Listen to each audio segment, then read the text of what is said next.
The Housekeeper's Secret. Let me tell you a story that's been rattling around in my head for years. Something I've never told anyone, not even my closest friends. It's about a woman named Loretta Jackson, a black housekeeper with a quiet strength that could move mountains, and Viktor Kuznetsov, a Russian oligarch who thought money could buy anything, even loyalty. I'm 67 now, retired from a long career as a nurse in Atlanta, and I've seen my share of wild things, but nothing compares to this. Grab a cup of tea, settle in, because this is a long one, and trust me, it's worth it. It all started back in 2008, right when the economy was crashing and folks like me were clinging to whatever jobs we could find.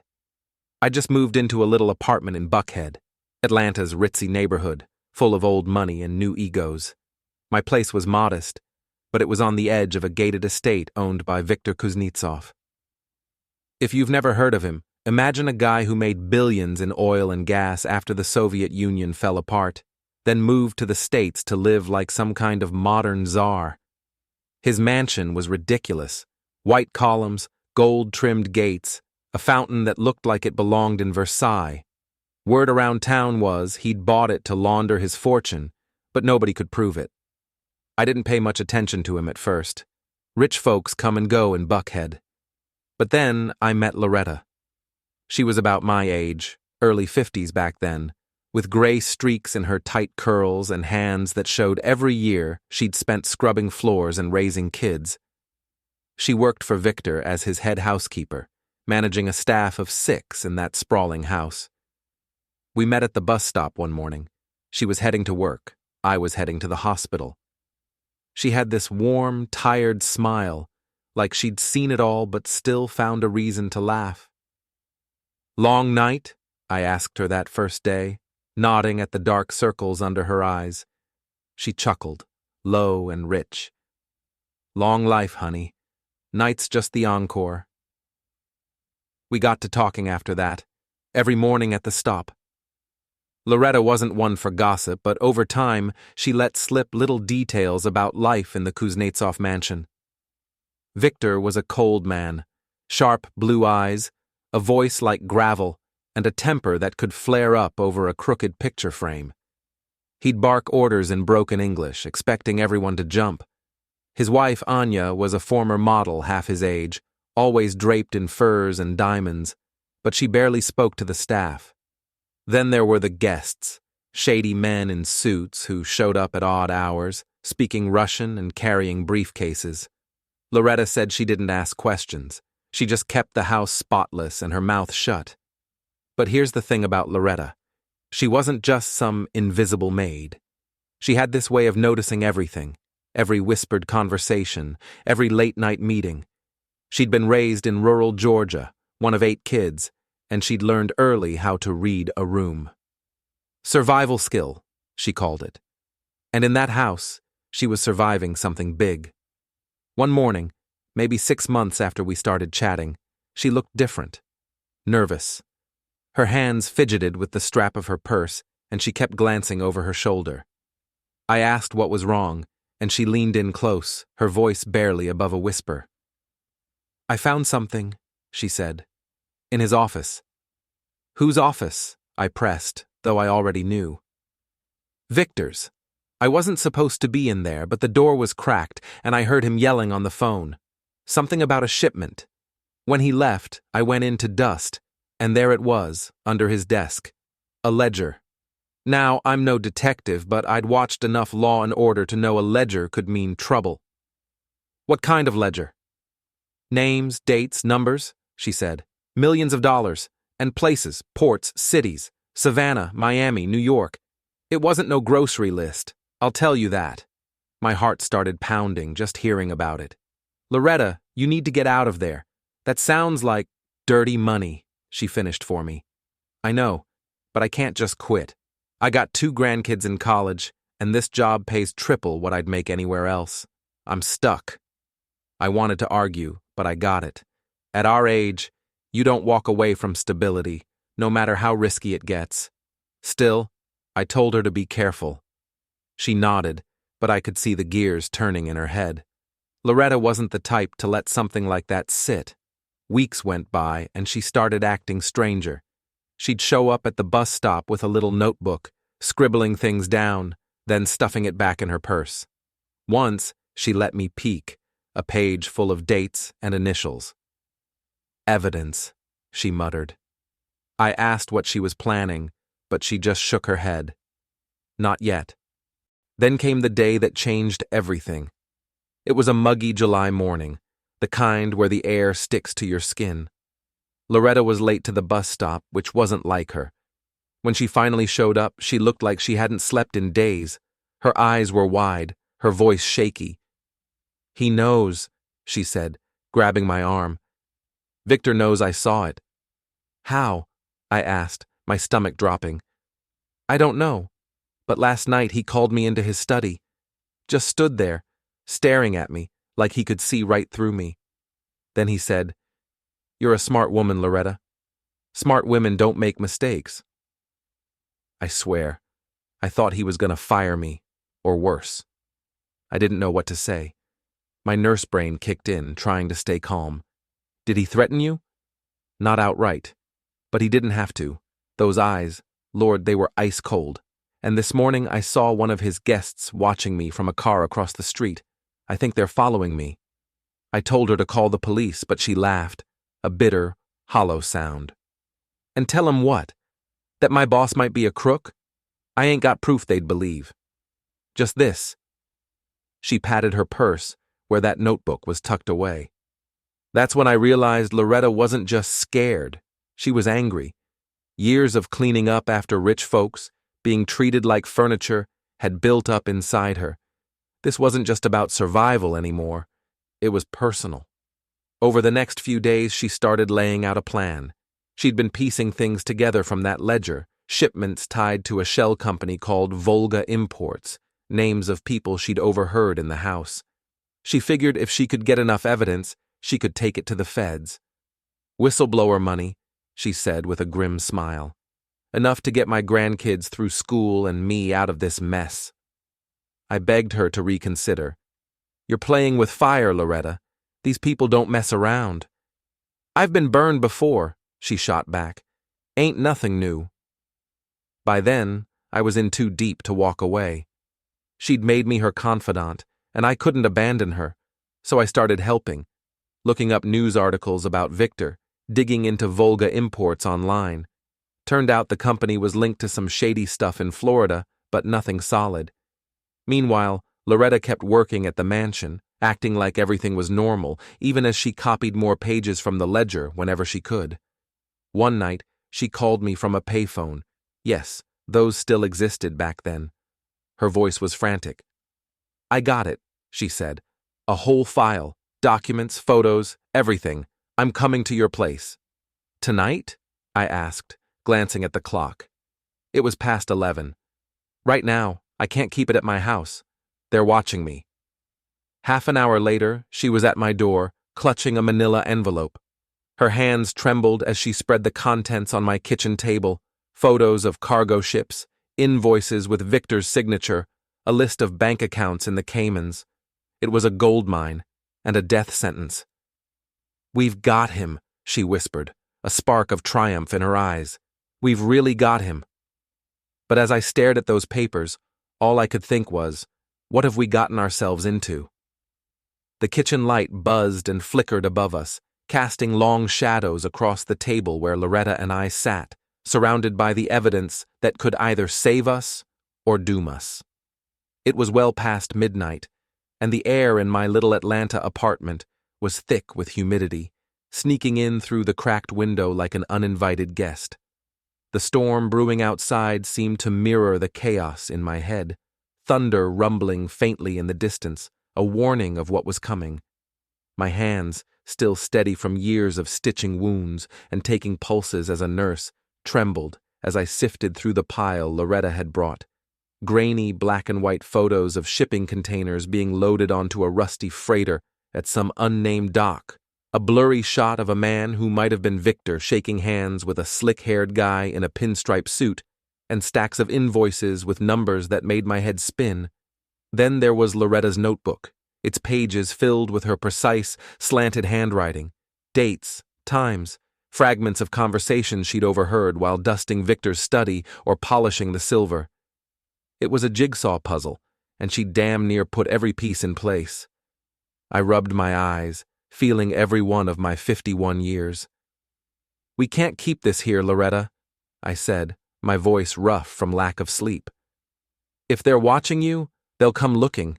This isn't some game." She didn't look up from the table, her fingers tracing the edge of a photo. "I know," she said quietly, "but I can't just turn it over yet. This," she tapped the pile, "it's good, but it's not enough. The feds won't move on whispers and pictures. I need something they can't ignore." I stared at her, my mouth dry. This wasn't a TV drama where the plucky heroine hands over a smoking gun and the credits roll. This was real life, messy, dangerous, and unforgiving, especially for two women like us, black and past our prime, who'd spent our lives working for scraps while the world looked the other way.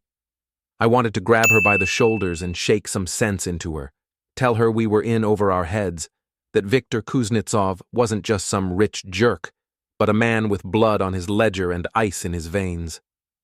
But Loretta had that look, jaw tight, eyes burning with a fire I hadn't seen in her before. She'd spent decades bowing her head, swallowing her pride for men like him, and now she'd found a crack in his armor. She wasn't letting go. "All right," I said finally, giving in despite every instinct screaming at me to run. "What's your next move?" She leaned forward, her voice dropping to a conspiratorial whisper, like we were kids plotting a prank instead of gambling our lives. "There's a safe in his study. I've seen him open it once. Old-fashioned, with a dial, none of that digital nonsense. He keeps the real stuff there. I'd bet my life on it. If I can get in, we'll have everything. Names, accounts, proof that'll stick." I nearly choked on my own breath. "Loretta, that's breaking and entering. You'll end up in jail, or worse. You think he won't notice?" "Not if I'm careful," she said, her tone sharp and unshaken. "I'm in that house every damn day, Mary. He trusts me, or at least he thinks he does. I've been invisible to him for years. I just need one shot." I opened my mouth to argue, but she was already pulling a scrap of paper from her purse, a list of numbers scribbled in pencil, possible combinations she'd pieced together from watching Viktor's hands that one time he'd slipped up in front of her. She'd always had a memory like a steel trap. It's how she'd kept track of 8 siblings' birthdays and every chore in that mansion. But this was madness. My mind raced with images of her caught red-handed, Viktor's cold blue eyes narrowing, his gravelly voice barking orders to those shadowy guests who'd make her disappear. I'd seen enough crime shows to know how these stories ended for people who didn't have money or power to protect them. "Loretta, please," I said, softer this time. "Think about your grandkids. What happens to them if you're gone?" Her face softened for a moment, but then the steel came back. "That's why I'm doing this, Mary. They deserve better than me scrubbing floors till I drop. This could be millions, whistleblower money, enough to set them up for life. I ain't stopping now." I didn't like it. Not one bit. But arguing with Loretta when she'd made up her mind was like arguing with a brick wall. So I nodded, swallowing my fear, and we spent the next hour planning. She'd wait for a night when Viktor was distracted, maybe one of his big meetings with those Russian suits. I'd keep the evidence safe and dig for anything else I could find online. We were a team now, whether I wanted it or not. The next week was torture. Loretta went back to work like nothing had changed, flashing that warm smile at Viktor while he barked about dust on his bookshelves or coffee that wasn't hot enough. She'd call me late at night from that creaky old payphone down the street, her voice hushed but steady.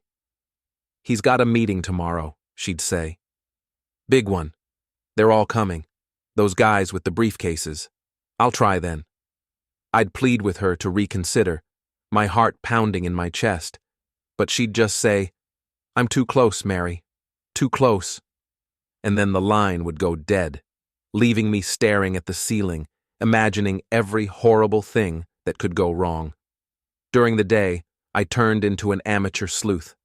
My ancient laptop groaned as I searched for anything on Volga Imports. It was a ghost company, registered in Delaware, no real office, just a P.O. box and a vague website about global trade solutions. But I kept digging, fueled by coffee and paranoia. One afternoon, I stumbled on a news article from 2006, buried in the archives of a Miami paper. A bust at the port, feds seizing crates labeled machine parts that turned out to be stuffed with cash, millions in crisp hundreds. The company wasn't named, but the port matched one in Loretta's notes. Savannah. My hands shook as I printed it out, the cheap ink smudging on the page. It wasn't a smoking gun, but it was a thread, thin and frayed but real. I added it to our growing stash, which I'd hidden in an old oatmeal tin under my kitchen sink. Paranoid? Sure. But if those men in the black suits came knocking, I wasn't taking chances. We stumbled through those woods for what felt like forever. 10 minutes, an hour, I couldn't tell. My feet bled from rocks and roots. My nightgown was shredded. But we didn't stop until we hit a flickering neon sign, a 24-hour gas station 2 miles from my place. We collapsed against the wall, shivering and drenched, mud caking our legs. Loretta fished a quarter from her purse, God knows how it stayed with her, and called Clarence from the payphone, her voice steady despite the chatter of her teeth. He showed up 20 minutes later in a rattling Ford pickup, his gray beard glistening with rain. Clarence was a mountain of a man, over 6 feet with hands like hams, and he took one look at us, 2 soggy, wild-eyed women in nightgowns, and shook his head. "Y'all in some deep mess," he said, voice gruff but kind. "Get in." We piled into the cab, dripping all over the cracked leather seats, and told him the short version: shady oligarch, stolen evidence, men with guns. He didn't ask questions, just nodded and gunned the engine. "My cousin's in Macon," he said. "FBI, an hour out. He'll know what to do." The drive was a nightmare. Rain pounding the windshield, wipers squeaking, the heater blasting stale air that barely warmed us. Loretta clutched the oatmeal tin like it was her lifeline, her knuckles white against the rusted metal. I stared out the window, half expecting that black SUV to loom up behind us, headlights cutting through the dark. Clarence kept the radio off, and the silence was deafening, broken only by the storm and the occasional rumble of his voice. "Y'all did right coming to me," he said once. "Church folk stick together." We pulled into Macon just as the sky started to lighten, a gray dawn bleeding through the clouds.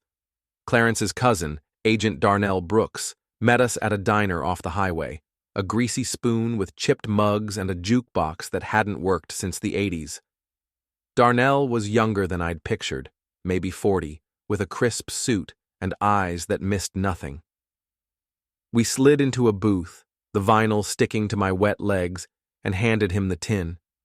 He spread the contents across the table, flipping through passports, scanning invoices, plugging the USB into a sleek little laptop he'd brought. His face grew darker with every minute, lines deepening around his mouth. "This is big," he said at last, shutting the laptop with a soft click. "Money laundering, sure. But these passports? Trafficking may be worse, drugs, weapons, you name it. Kuznetsov's been on our radar for years, but we never had this kind of proof. You two just handed us a nuclear bomb." "What happens now?" Loretta asked, her voice calm despite the bags under her eyes. Darnell leaned back, sipping coffee that smelled like burnt tar. "We move fast.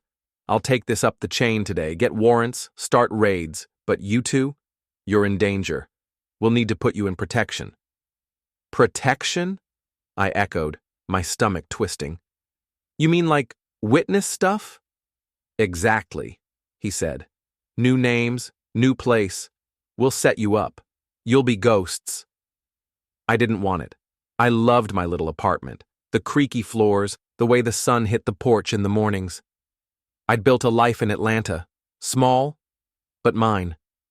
But Loretta squeezed my hand under the table, her calluses rough against my skin. "We've come this far," she said softly. "No turning back." The next few months were a blur of paperwork, safe houses, and whispered conversations with agents who treated us like fragile relics. Viktor's empire started collapsing almost overnight. Raids hit his Buckhead mansion, his warehouses in Savannah, his shell companies across the coast. The news ate it up. Russian billionaire linked to international crime ring, headlines screamed, with grainy photos of Viktor in cuffs, his face a mask of fury. They never mentioned us. Darnell kept his promise to keep our names out of it. We got new IDs. Mary Thompson became Ellen Carter. Loretta Jackson became Ruth Davis, and a small house in Oregon, a world away from Atlanta's heat and hustle. The whistleblower fund kicked in too, a hefty check that paid off Loretta's grandkids' tuition and left us enough to breathe easy for once. But it wasn't a fairy tale ending. Oregon was cold and gray, the kind of place where the silence presses in on you. I missed the chaos of the South, the cicadas, the sweet tea, the neighbors who'd wave from their porches. My new garden became my lifeline, tomatoes that grew fat and red, peppers that spiced up the bland days.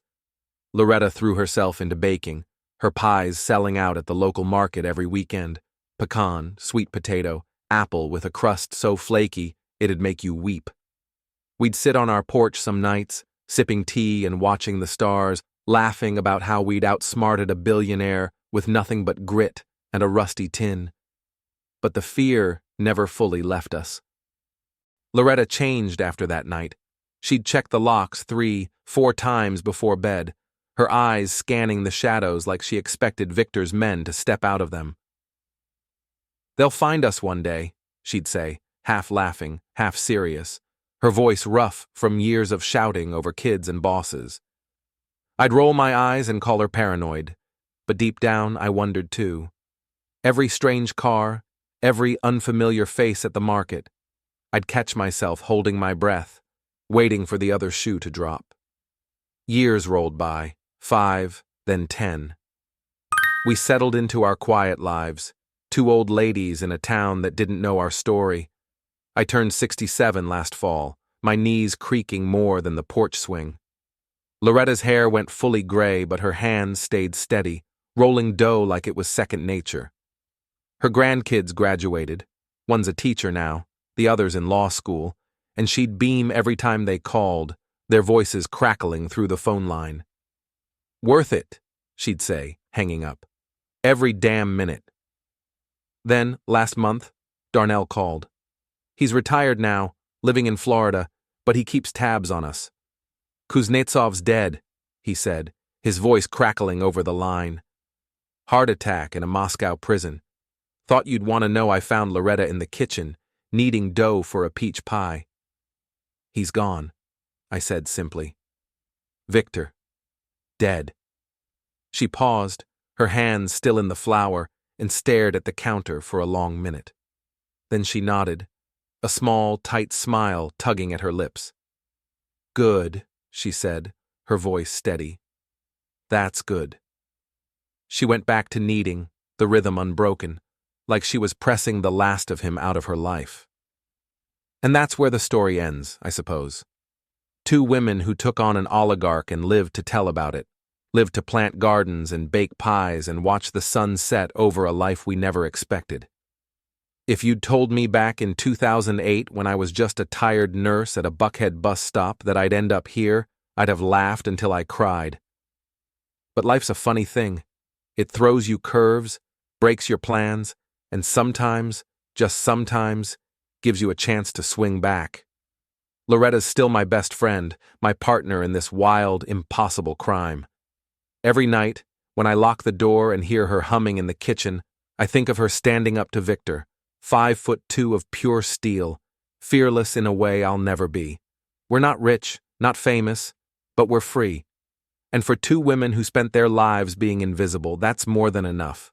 So there you go, a tale for the ages, from a couple of old souls who refused to fade away. Hope it was worth the read because it sure as hell was worth living.